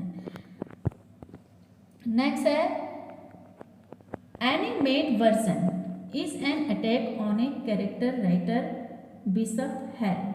तो ये बिशप हेल जो कैरेक्टर हैं, ये एनिमेट वर्जन जो है अटैक किया गया है, written by Milton prose tract. ये एक मिल्टन का प्रोज ट्रैक्ट है गाइस, ठीक है, और ये अटैक करता है कैरेक्टर बिशप हेल, जो राइटर हैं बिशप हेल, उनके कैरेक्टर पर। John Milton is a writer of, John Milton history of Britain, ये जो वर्क है हिस्ट्री ऑफ ब्रिटेन, ये जॉन मिल्टन ने लिखा है। किसने लिखा है, जॉन मिल्टन ने लिखा है। Milton is rightly and judicially classified with the two great epic poet of the world, ठीक है। जो मिल्टन है इस राइटली एंड जुडिशियली क्लासिफाइड करते हैं किसके साथ, टू ग्रेट एपिक हैं पोएट्स के, कौन कौन से, होमर एंड वर्जिल के, सेड बाय प्रूफ डेब्सन। ये प्रूफ डेब्सन ने ऐसा कहा है मिल्टन के लिए कि होमर और वर्जिल के जो एपिक हैं, Milton is rightly and judicially classified with them. चलिए, a memorial to Milton was placed in the poets corner of Westminster Abbey, ठीक है। ये वेस्टमिनिस्टर एबे की एबे जो है, एक memorial to Milton was placed in the Poets' Corner, जो मिल्टन के लिए एक मेमोरियल प्लेस बनाया गया है वो वेस्टमिनिस्टर एबे के अंदर बनाया गया है। The poem Il Penseroso begin with the rejection deluding joy Milton held melancholy as a goddess। जो पोयम इल पेंसरोसो है बिगिन विद द रिजेक्शन, ये रिजेक्शन के साथ शुरू होती है, जो जॉय को डिलीजिंग करता है, और मिल्टन हेल्स मेलनकली, और मेलनकली को इनवाइट करता है। जो मेलनकली की देवी है, जो उदासी की देवी है, उसको इनवाइट करता है। इसके साथ ही ये इल पेंसरोसो पोयम की स्टार्टिंग होती है। स्टार्टिंग लाइनें हैं इल पेंसरोसो पोयम की, ठीक है। सैटर्न इज वेरी ऑप्टिमिस्टिक, जो सैटर्न है उसको ऑप्टिमिस्टिक बताया गया है, वेरी ऑप्टिमिस्टिक, ठीक है। Muse is the goddess of poetry, muse को क्या बोला गया है यहाँ पर, म्यूज को बताया गया है पोएट्री की देवी, goddess of poetry. Mammon a devil epitome of wealth, तो ये जो मोमन है इनको ये डेविल बताया गया है, इनको वेल्थ के डेविल हैं, ये वेल्थ के डेविल, ठीक है। और मेलोच है रेफर टू ए रस एंड मर्डराउस डेविल, जो मेलक है इनको रेफर किया गया है एक मर्डराउस डेविल के रूप में। Abdiel and angel who demonstrate the power of Satan's presence, जो एब्डियल है एक एंजल है जो डेमोन्स्ट्रेट करता है सैटर्न के प्रेजेंट की पावर को। Paradise Lost was a beautiful and grand curiosity, ये किसने कहा है, जॉन कीट्स ने पैराडाइज लॉस्ट के बारे में कहा है कि एक ब्यूटीफुल और ग्रांड क्यूरियोसिटी है मिल्टन की। Paradise Regain is practically sui generis in its poetic execution. Northrop Frye ने ऐसा कहा है पैराडाइज लॉस्ट के लिए, नॉर्थरोप फ्राई ने पैराडाइज रीगेन्ड के लिए ऐसा कहा है कि पैराडाइज रीगेन्ड इज प्रैक्टिकली सिंगनेरिस इसको बताया है इन इट्स पोएटिक एग्जीक्यूशन, ठीक है, नॉर्थरोप फ्राई ने। चलिए नेक्स्ट देख लेते हैं। Pandemonium refer to all the demon in Greek, जो पेंडेमोनियम है वो ग्रीक के सभी डीमंस को रेफर करता है। Samson Agonistes is a tragic closet drama by John Milton. Samson Agonistes जो मैं पहले भी बता चुकी हूँ गाइज, ये एक ट्रेजिक क्लोजेस्ट ड्रामा है जिसको लिखा है जॉन मिल्टन ने। It appeared with the publication of paradise regained, और ये अपीयर्ड हुआ था पैराडाइज रीगेन्ड के साथ ही 1671 में पब्लिश हुआ था। दोनों वर्क एक साथ पब्लिश हुए थे, Samson Agonistes and Paradise Regained. Lycidas is the touchstone of poetic taste, ये टेनिसन ने लेसिडस के लिए ऐसा बोला है कि एक टचस्टोन है ऑफ पोएटिक टेस्ट का, ठीक है, पोएटिक टेस्ट का एक टचस्टोन है ये। Paradise Regained is Milton favourite work, ये मैंने बताया आपको पहले भी कि जो पैराडाइज रीगेन्ड है मिल्टन के फेवरेट वर्क में से एक है। Michael is the chief of archangels, जो माइकल है वो आर्कएंजल का चीफ है। Samson Agonistes focus only on the last day of Samson's life, जो सैमसन एगोनिस्ट है इसमें फोकस किया जाता है सैमसन की लाइफ के लास्ट डे पर। और डिस्कवरिंग दैट, गाइस ये डिस्कवरिंग है, इसे ठीक कर लीजिएगा। Discovering that he was victimised by his over pride, उसको ऐसा लगता है कि उसके ओवर प्राइड की वजह से उसने विजय प्राप्त कर ली है। तो यहाँ इन लाइनों में देखने को मिलता है ऑब्जेक्टिव कोरिलेटिव, ठीक है। The history of Britain is an unfinished prose work of Milton deal with the Norman conquest, जो हिस्ट्री ऑफ ब्रिटेन है ये मिल्टन का अनफिनिश्ड प्रोज वर्क है और ये डील करता है नॉर्मन कॉन्क्वेस्ट से, ठीक है गाइस। चलिए नेक्स्ट है Gabriel is one of the archangel of heaven who act as a guard as the garden of Eden. Gabriel archangel में से एक है जो हेवन से भेजा गया है गार्डन ऑफ ईडन की देखरेख करने के लिए। Milton accuse the court writer in Paradise Lost as the son of Belial, flown with insolence and wine. ये फ्रॉम नहीं है, फ्लॉन है गाइस, फ्लाउन। तो यहाँ पर मिल्टन ने दोषी ठहराया है कोर्ट राइटर को।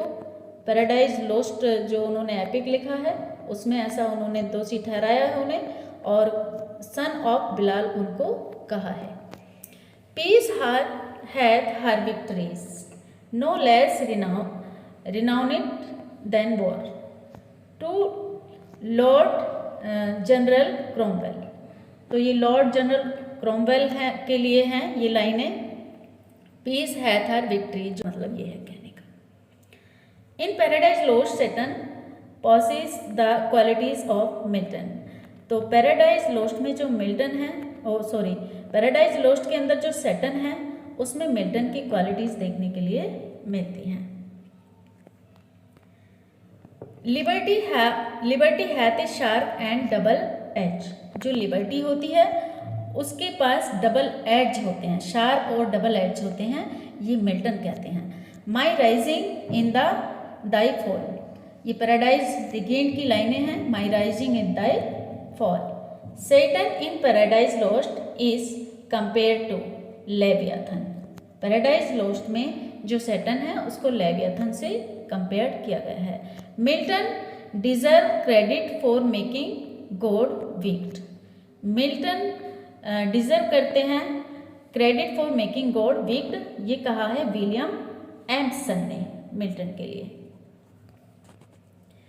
Milton Comus is a masque to chastity.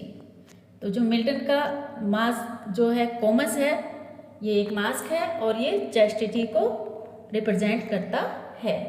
Pandemonium is the name invented by John Milton. तो जॉन मिल्टन ने जो पेंडिमोनियम है ये नेम को इन्वेंट किया है for the capital of hell, hell की कैपिटल के लिए। The high capital of Satan and his peers, ये सैटन की कैपिटल है guys. PB Shelley's character Prometheus is an attempt to revise Milton Satan. अच्छा, जो पीबी शेले का जो एक कैरेक्टर है प्रोमेथियस, ठीक है, प्रोमेथियस जो है पीबी शेले का कैरेक्टर है वो रिवाइज करता है मिल्टन के सैटन की याद दिलाता है। Paradise Lost is among other things poem about civil war. जो पैराडाइज लॉस्ट है is among other things poem about civil war. ये ऐसा जॉन लियोनार्ड ने कहा है कि ये सिविल वॉर के बारे में है। चलिए गाइस, नेक्स्ट है Milton wrote his first Latin elegy Elegia Prima. तो इन्होंने अपनी पहली लैटिन एलिजी जो लिखी थी गाइस ये थी एलिजिया प्राइमा, और to his friend Charles Diodati. तो इनके फ्रेंड थे चार्ल्स दियोदती, कॉलेज फ्रेंड थे ये गाइस, जिनकी यूरोपियन टूर के टाइम जो है डेथ हो गई थी। तो इनके लिए इन्होंने ये एलिजी लिखी थी, एलिजिया प्राइमा। नेक्स्ट है thou hast said much here of Paradise Lost but what hast thou to say of Paradise Found. ये थॉमस एलवुड ने कहा है कि पैराडाइज लॉस्ट के बारे में बहुत सी बातें की गई हैं, लेकिन पैराडाइज है कहाँ, कहीं देखने को नहीं मिला है, तो है कहाँ। तो ये थॉमस एलवुड ने कहा इसके लिए। Milton was a tolerant Puritan. Milton एक टॉलरेंट प्यूरिटन थे, that is why he got along with a royalist father in law and a Catholic brother. यही कारण था कि उन्हें रॉयलिस्ट फादर और कैथोलिक ब्रदर मिले लॉ के अंदर। चलिए नेक्स्ट है the marriage of heaven and hell, describe the poet's visited to hello.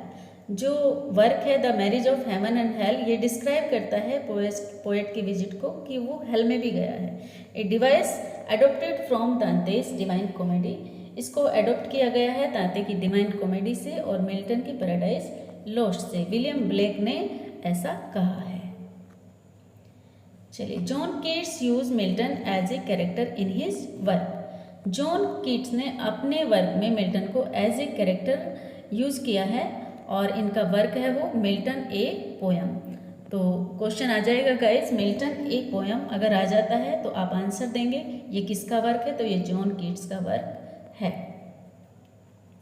John Ernest novel in dubious battles title has been taken from Milton's Paradise Lost. John Ernest का जो novel है guys dubious battles, ठीक है, तो इसका title लिया गया है पैराडाइज लॉस्ट से। Milton defensive pro populo anglicano is a controversial work but containing powerful prose. जो मिल्टन का defensive pro populo anglicano work है गाइज, ये कंट्रोवर्शियल वर्क है बट ये कंटेनिंग किया गया है पावरफुल प्रोज की तरह। चलिए नेक्स्ट है the return to Eden 5 essays collection. ये जो वर्क है द रिटर्न टू ईडन, ये 5 एसेज का कलेक्शन है। अगर क्वेश्चन पूछ लिया जाए कि द रिटर्न टू ईडन क्या है, तो ये कलेक्शन है 5 एसेज का और ये मिल्टन के एपिक पर है। Is a famous work of Northrop fry, ये नॉर्थरोप फ्राई का फेमस वर्क है। Milton is the central problem in any theory and history of poetic influence in English. ये कहा है हैरोल्ड ब्लूम ने अपने वर्क एंजाइटी ऑफ इन्फ्लुएंस में कहा है मिल्टन के लिए कि Milton is the central problem in any theory. Milton को सेंट्रल प्रॉब्लम बताया है किसी भी थ्योरी में, हैरोल्ड ब्लूम ने, ये याद रखना है आपको। In the anxiety of influence इनका वर्क था, तो इसके अंदर ऐसा इन्होंने कहा है मिल्टन के लिए। In later life, Milton became an Arian and did not accept Christ as the divine son. अपने बाद की लाइफ में मिल्टन क्या बन गए थे, एरियन बन गए थे और डिड नॉट एक्सेप्ट, उन्होंने क्राइस्ट को एज ए डिवाइन सन मतलब एक्सेप्ट नहीं किया था। पैराडाइज लॉस्ट इन्फ्लुएंस्ड मैरी शेले, ठीक है, जो पैराडाइज लॉस्ट है influenced Mary Shelley when she wrote her novel Frankenstein. इन्होंने अपना एक नॉवल लिखा फ्रैंकेनस्टाइन, तो ये पैराडाइज लॉस्ट से इन्फ्लुएंस्ड होकर लिखा। Epitaph on the admirable dramatic poet on William Shakespeare is a poem by John Milton. ये तो आप जानते ही हैं कि जो एपिटफ लिखा है शेक्सपियर पर, तो किसने लिखा है, वो मिल्टन ने लिखा है। चलिए नेक्स्ट है I, Milton Sampson agonist. There is an autobiographical touch. तो जो मिल्टन है ये खुद कहते हैं कि जो सैमसन एगोनिस्ट है इसमें एक ऑटोबायोग्राफिकल टच है और मिल्टन ने ही इसमें सैमसन का रोल प्ले किया है। Milton represent himself as Samson who is betrayed by Delilah, जो डेलिला के द्वारा बेट्रेड भी किए जाते हैं लास्ट में। Milton poetry is a mirror in which the writer character is very clearly reflected. ऐसा मैकमिलन ने कहा है कि जो मिल्टन की पोइट्री है एक मिरर है और उसमें जो कैरेक्टर्स हैं वो बहुत ही क्लियरली रिफ्लेक्ट होते हैं। The study of Milton could be of no help. It was only a हाइंड्रेंस। ये T.S. एलियट ने इन्हें क्रिटिसाइज किया है कि मिल्टन की स्टडी जो कुछ भी नहीं है, खाली एक हाइंड्रेंस है, गुमराह करने वाली चीज़ है। In ode on the morning of Christ nativity written at the age of, जब इन्होंने क्राइस्ट नेटिविटी लिखा था तो इनकी एज रही थी 21। ये कॉलेज टाइम में इन्होंने लिखा था guys. In Samson Agonistes, Samson is an Israeli wrestler, जो सैमसन एगोनिस्ट में सैमसन है वो इजरायली रेस्लर है। Who is blind and much malignant, जो अंधा है, ठीक है, ब्लाइंड है। Miltonic verse can not be written but in an artful or rather artist humour and Paradise Lost was a beautiful and grand curiosity. जो Miltonic verse है can not be written but is N artful or rather artist humour. तो guys paradise Lost के बारे में John Keats ने ऐसा कहा है कि जो मिल्टोनिक वर्स है वो उन्हें कोई नहीं इस तरह की वर्स लिख सकता, ये आर्टफुल हैं और रेदर आर्टिस्ट ह्यूमर इसमें दिखाई देता है। जैसे पैराडाइज लोस्ट है, एक ब्यूटीफुल एंड ग्रांड क्यूरियोसिटी है ये मिल्टन की। मैं आपको ये याद रख लेना है बस कि जो पैराडाइज लोस्ट है वो एक ब्यूटीफुल और ग्रांड क्यूरियोसिटी कहा है किसने, जॉन कीट्स ने मिल्टन के पैराडाइज लोस्ट को। When Milton was at Cambridge he wrote Latin and Italian poem. जब वो कैम्ब्रिज में स्टडी कर रहे थे तो उस वक्त उन्होंने लिखा था लैटिन और इटालियन पोएम को। Milton use chorus in his closet drama. जो मिल्टन का क्लोजेट ड्रामा है सैमसन एगोनिस्ट गाइस, ठीक है। क्लोजेट ड्रामा भी इसको कहा जाता है और इसको ग्रीक ट्रेजेडी भी कहा जाता है। तो मिल्टन ने इसमें कोरस को यूज किया है। क्वेश्चन आ जाता है कि मिल्टन ने कोरस कहाँ पर यूज किया है, तो सैमसन एगोनिस्ट के अंदर यूज किया है। Milton L'Allegro and Il Penseroso's title have been taken from Italian language. जो मिल्टन की कंपेनियन पोयम है guys L'Allegro and Il Penseroso, इनके टाइटल को लिया गया है इटालियन लैंग्वेज से। William Blake saw himself as Milton's poetic son. जो विलियम ब्लैक हैं वो खुद को मिल्टन के पोएटिक सन के रूप में देखते हैं। Paradise regained is a bright epic said bye Barbara के लेवेल्स्की, ठीक है। लेवेल्स्की ने, बारबारा के लेवेल्स्की ने ऐसा कहा है पैराडाइज रिगेंड को कि ये एक ब्राइट एपिक है। Samson Agonistes source has been taken from the Old Testament. जो सैमसन एगोनिस्ट है इसके सोर्स को कहाँ से लिया गया है गाइस, तो ये लिया गया है ओल्ड टेस्टामेंट से। ओल्ड टेस्टामेंट से लिया गया है इसका सोर्स सैमसन एगोनिस्ट का।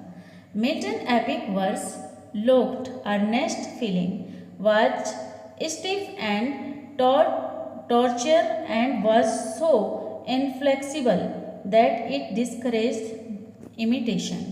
तो ये यहाँ पर फिर से टी.एस. इलियट ने इसको क्रिटिसाइज किया है कि जो मिल्टन का एपिक वर्स है, जो मिल्टन का एपिक है वो वर्स को लॉक्ड करता है और ये जो इसमें इनका वर्क है ये कहते हैं कि टॉर्चर करता है एक तरह से इनका वर्क। तो हमें याद रख लेना है कुल मिला के कि वो डिस्करेज करता है, डिस्करेज इमिटेशन होती है उसके अंदर। टी.एस. इलियट ने मिल्टन के वर्क को डिस्करेज इमिटेशन कहा है। नेक्स्ट है except Spenser as his master Milton was also influenced by. अच्छा, जो मिल्टन थे वो स्पेंसर से तो इन्फ्लुएंस्ड थे ही, वो उसको अपना गुरु मानते थे। तो यहाँ पर जॉन फ्लेचर से भी ये इन्फ्लुएंस्ड थे स्पेंसर के अलावा। Alone of English poets, alone in English art Milton has it he's are great artist in style are one first road master rate master in the grand style. Matthew Arnold ने इनको जो है Milton के बारे में ऐसा कहा है कि alone of English poets alone in English art Milton has it he is are great artist. यानी कि आपको याद रख लेना है कि मैथ्यू आर्नोल्ड ने मिल्टन को ग्रेट आर्टिस्ट कहकर बुलाया है और उसके स्टाइल को ग्रांड स्टाइल भी कहा है। Shakespeare's passion is passion modified by passion. Milton passion modified by contemplation. ये हैजलिट ने कहा है कि मिल्टन का जो पैशन है वो कंटेम्पलेशन से मॉडिफाइड हुआ है।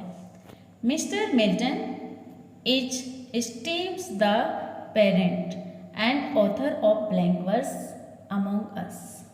आइजैक वॉट ऐसा कहते हैं इनके बारे में, आइजैक वॉट। ओके, क्या कहते हैं कि Milton is esteem the parent and author. वो एक्सट्रीमली पेरेंट और ऑथर बता दिए हैं ब्लैंक वर्स के हम सबके बीच में, ठीक है। तो ऐसा आइजैक वॉट ने इनको बोला है। For evil news rides post while good news baits. Samson Agonistes की ये लाइन है guys, for evil news rides past. ठीक है, for evil news rides past, ये लाइन आपको याद रख लेनी है, सैमसन एगोनिस्ट से है। Had Milton been a man of very fair senses, I mean of all that 5 senses, his blindness would not have mattered so much. T.S. Eliot ने फिर कहा है, यहाँ पर उनको क्रिटिसाइज किया है कि had Milton been a man of very fair senses, वो तो बहुत ही फेयर सेंसेस के इंसान हैं जो मिल्टन है। कहने का मतलब है कि जो 5 सेंस होते हैं उनकी ब्लाइंडनेस पर वो काम नहीं करते, उनके लिए कोई मैटर नहीं करते वो 5 सेंसेस, क्योंकि वो ब्लाइंड है और उन पर कोई असर ही नहीं है इस चीज़ का। टी.एस. एलियट ऐसा कहते हैं उनके लिए। A good book is the precious life blood of A master spirit. Milton की एरोपैजिटिका से ये लाइनें ली गई हैं गाइस। जहाँ भी आपको बुक्स के बारे में बातें की जा रही हों तो समझ लेना एरोपैजिटिका से ही हैं वो लाइनें गाइस। ठीक है, तो गुड बुक को यहाँ पर प्रीशियस लाइफ ब्लड बताया गया है मास्टर स्पिरिट का। Milton describe Samson as being eyeless in Gaza. ठीक है, मिल्टन ने डिस्क्राइब किया है सैमसन को eyeless in Gaza. This term has been use as the title, और इसी टर्म को एक टाइटल के रूप में यूज किया गया है, आइलेस इन गाजा। ठीक है, in a novel of Aldous Huxley. Huxley ने अपने नॉवल में इसी को एक टाइटल के रूप में यूज किया है, उन्होंने अपना नॉवल लिखा है आइलेस इन गाजा करके। ठीक है, चलिए, a note on the verse of John Milton is a famous work of T S. Eliot. A note on the verse of John Milton, ये वर्क किसने लिखा है पूछ लिया जाता है गाइस, इंपॉर्टेंट क्वेश्चन है। A note on the verse of John Milton किसने लिखा है, तो ये वर्क लिखा है टी.एस. एलियट ने, इनका ये फेमस वर्क है। Milton are greatest public poet, ये फिलिप पुलमैन ने इनके लिए बोला है। फिलिप पुलमैन ने क्या बोला है, ग्रेटेस्ट पब्लिक पोएट बताया है मिल्टन को। Where there is leisure for fiction there is little grief. Doctor Johnson ने मिल्टन की लेसिडस के बारे में ये लाइनें कही हैं, where there is leisure for fiction there is little grief. Lycidas is a blend of high moral purpose with the noblest poetry. W.J. Long ने ऐसा कहा है लेसिडस के बारे में, Lycidas is a blend of high moral purpose बताया है Lycidas को।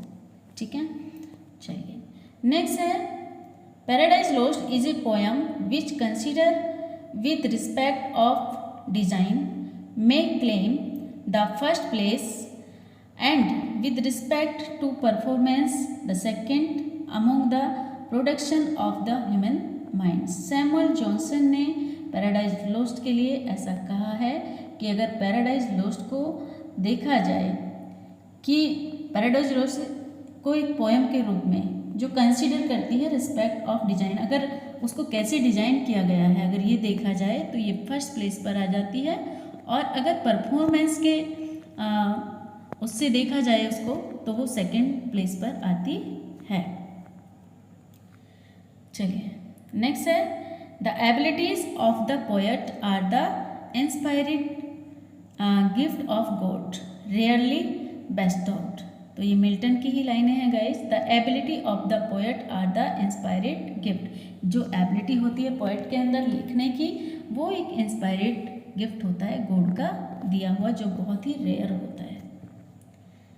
चलिए नेक्स्ट है, Milton Il Penseroso is written in octosyllabic couplet. इसको ऑक्टोसिलेबिक कपलेट में लिखा गया है इल पेंसरोसो को। इंपॉर्टेंट क्वेश्चन है गाइस, याद रखना है, ऑक्टोसिलेबिक कपलेट में लिखा गया है। ये क्या होता है, 8 सिलेबल लाइन होती है ऑक्टोसिलेबिक कपलेट। ठीक है, और ये किसने कहा है, वर्ड्सवर्थ ने कहा है। ठीक है, वर्ड्सवर्थ द्वारा कहा गया है ऐसा। From 12 years of age, I hardly ever left my studies or went to bed before midnight. John Milton ने ऐसा कहा है अपने बारे में कि मुश्किल से ही 12 ईयर ऑफ एज, मतलब 12 साल की मेरी एज रही होगी उस वक्त, जब से मैं मतलब 12 बजे से पहले कभी सोया नहीं हूँ। रात की आधी रात के 12 बजे तक, मतलब ये पढ़ते थे हमेशा उस टाइम में। अब तो नॉर्मल हो गया है गाइज, लेकिन उस टाइम में बड़ा मुश्किल था, लाइट्स नहीं थी, कुछ नहीं था, और इसीलिए इनकी आंखों की रोशनी शायद चली गई थी। In the poem Progress of Poesy, Thomas Gray invoke, अच्छा थॉमस ग्रे जो हैं अपने वर्क प्रोग्रेस ऑफ पोइजी, ये थॉमस ग्रे का वर्क है, वो इन्वोक करते हैं जॉन मिल्टन को ही इसे लिखने के लिए। He who destroy a good book kills reason itself. Kill the image of God as it were in the eyes. तो गाइस देखिए यहाँ भी बुक्स की बात की गई है, तो ये एरोपेजिटिका की लाइनें हैं, इसका कीवर्ड बुक्स है।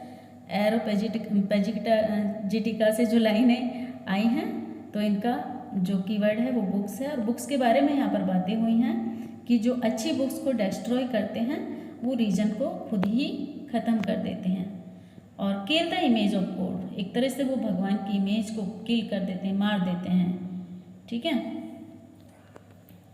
चलिए नेक्स्ट है, Belial is associated with lust and violence, he reigns in courts and palaces. तो ये बिलाल के बारे में कहा गया है कि जो बिलाल है वो एसोसिएटेड है लस्ट और वायलेंस से। One who bear his burden best is believed to serve God best in his sonnet on his blindness की ये लाइनें हैं guys. One who bears his burden be best is a believed to serve God, उस पर believe किया जाता है कि वो भगवान की सेवा करते हैं, जो उन पर बर्डन होता है वो उसको मतलब खुशी खुशी सहन कर लेते हैं, तो वही भगवान की सेवा करते हैं, ऐसा ऑन हिज ब्लाइंडनेस में सोनेट के अंदर मिल्टन ने कहा है। The opening 16 line of Paradise lost comprise one sentence, बहुत इंपॉर्टेंट क्वेश्चन है गाइस। ये जो पैराडाइज लॉस्ट है इसकी जो ओपनिंग 16 लाइन है, कंप्लीट 16 लाइन, तो उनको एक ही सेंटेंस से कंप्राइज किया गया है गाइस, वन सेंटेंस उसको बोला गया है। Milton has composed the magnificent epic Paradise Lost. Milton ने एक मैग्निफिसेंट एपिक को कंपोज किया जो पैराडाइज लॉस्ट है इंग्लिश में, और ये हेरोइक वर्स में है गाइस, विदाउट राइम। ठीक है, हेरोइक वर्स में लिखा गया है विदाउट राइम, आइम्बिक पेंटामीटर में। His prose can be read easily when Milton's must be studied, said by Jeremy Taylor. ये जर्मी टेलर ने कहा है कि उनकी प्रोज को तो हम आसानी से पढ़ लेते हैं, लेकिन मिल्टन को स्टडीज करना पड़ता है। मिल्टन को स्टडीज करना है बहुत मतलब मुश्किल है, मस्ट बी स्टडीज। मिल्टन को पढ़ना चाहिए, ऐसा इन्होंने कहा है। Reformation was an attack on the political corruption.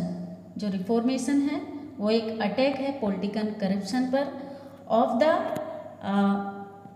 clergy in the English church and a plea for democracy in the structure of the church। जो रिफॉर्मेशन है ये बताया गया है कि एक पॉलिटिकल अटैक है करप्शन पर, और जो वहाँ की डेमोक्रेसी थी उस पर, और चर्च के स्ट्रक्चर पर गाइस। चलिए नेक्स्ट है, let none admire that riches grow in hell, that sale may best deserve the precious bone। जो तो ये पैरोड ने ऐसा कहा है, ये पैरोड की लाइनें हैं। let none admire the riches grow in hell। Next है, beauty is nature's coin must not be here did। ये कोमस जो है इनका मास्क है, इसकी लाइनें हैं। जो ब्यूटी है, ब्यूटी इज नेचर्स कॉइन, जो ब्यूटी है वो नेचर की का एक कॉइन है। नेक्स्ट है Paradise Lost is A renaissance Protestant English epic. Paradise Lost को एक रेनेसांस का प्रोटेस्टेंट इंग्लिश एपिक माना गया है। Milton Samson Agonistes is a classical tragedy. इसको एक ग्रीक ट्रेजेडी भी कहते हैं, ग्रीक ट्रेजेडी और क्लासिकल ट्रेजेडी भी कहते हैं सैमसन एगोनिस्ट को। Servant of God, well done well, last thou forget the better fight. तो ये पैराडाइज लॉस्ट बुक 4 की लाइनें हैं। Servant of God, well done well, last thou forget, याद रखनी है गाइस। बुक 4 की लाइनें हैं पैराडाइज लॉस्ट में। Adam himself narrates the story of the making of Eve from a rib in Adam's side. Adam खुद ही नरेट्स करते हैं story of the making of Eve, यानी कि एडम खुद ही एव को बनाने की एक स्टोरी को नरेट करते हैं। वो किससे बनाते हैं? एव को रिब से बनाते हैं, अपनी ही साइड में। तो ये बुक 8th में, पैराडाइज लॉस्ट में बुक नंबर 8 में मेंशन है। In argument with man a woman ever goes by worse, whatever we here curse. तो डेलिला की लाइनें हैं सैमसन एगोनिस्ट के अंदर। In argument with man or women के बीच में जो आर्ग्यूमेंट होता है एवर गोज बाय वर्स, वो हमेशा बेकार ही जाता है, उसका कर्स चाहे कुछ भी रहा हो। Truth is as impossible to be said by any outward touch as the sunbeam. तो doctrine and discipline of divorce की ये लाइनें हैं guys. Truth is an impossible to be said by any outward touch as the, ठीक है। Truth को साबित करना बड़ा इम्पॉसिबल हो जाता है, ऐसा ये डॉक्ट्राइन एंड डिसिप्लिन की लाइनें हैं जो डाइवोर्स के ऊपर इन्होंने, मिल्टन ने लिखा था। How many books are there in History of Britain में कितनी बुक्स हैं, इन्होंने, मिल्टन ने कितनी बुक्स को लिखा है इसमें। तो ये अनफिनिश्ड वर्क तो है ही गाइस, लेकिन ये 6 बुक्स हैं इसके अंदर जो हिस्ट्री ऑफ ब्रिटेन है। A book by Christopher Rick is Milton grand style. एक बुक है जो बाय क्रिस्टोफर रिक के द्वारा लिखी गई है, तो ये मिल्टन ग्रांड स्टाइल है। 1667 में ये पब्लिश्ड हुई थी। तो गाइज ये था इम्पोर्टेंट क्वेश्चन का कलेक्शन जो मैं आपके लिए लेकर आई होप ये वीडियो आपको पसंद आई होगी और समझ आए होंगे सभी क्वेश्चन गाइज। तो गाइज अगर वीडियो अच्छी लगी हो तो इसे चैनल को शेयर और सब्सक्राइब जरूर करें और बेल आइकन को प्रेस करें ताकि मेरे आने वाली वीडियो का नोटिफिकेशन आपको मिलता रहे। और कमेंट्स करके बताएं कि ये वीडियो आपको किस तरह की लगी, आप किस तरह से इस वीडियो को ले रहे हैं। Guys thanks for watching this video और बने रहने के लिए लास्ट तक मेरे साथ इस वीडियो में। ये वीडियो आपके लिए बहुत बहुत बेनिफिशियल होगी, ये मेरा दावा है गाइस। इसको 1 से 2 बार अगर आप देख लेंगे तो ये आपके एग्ज़ाम के लिए बहुत बहुत बेनिफिशियल होगी। ओके गाइस, तो मिलते हैं एक नई वीडियो में, तब तक के लिए गुड बाय।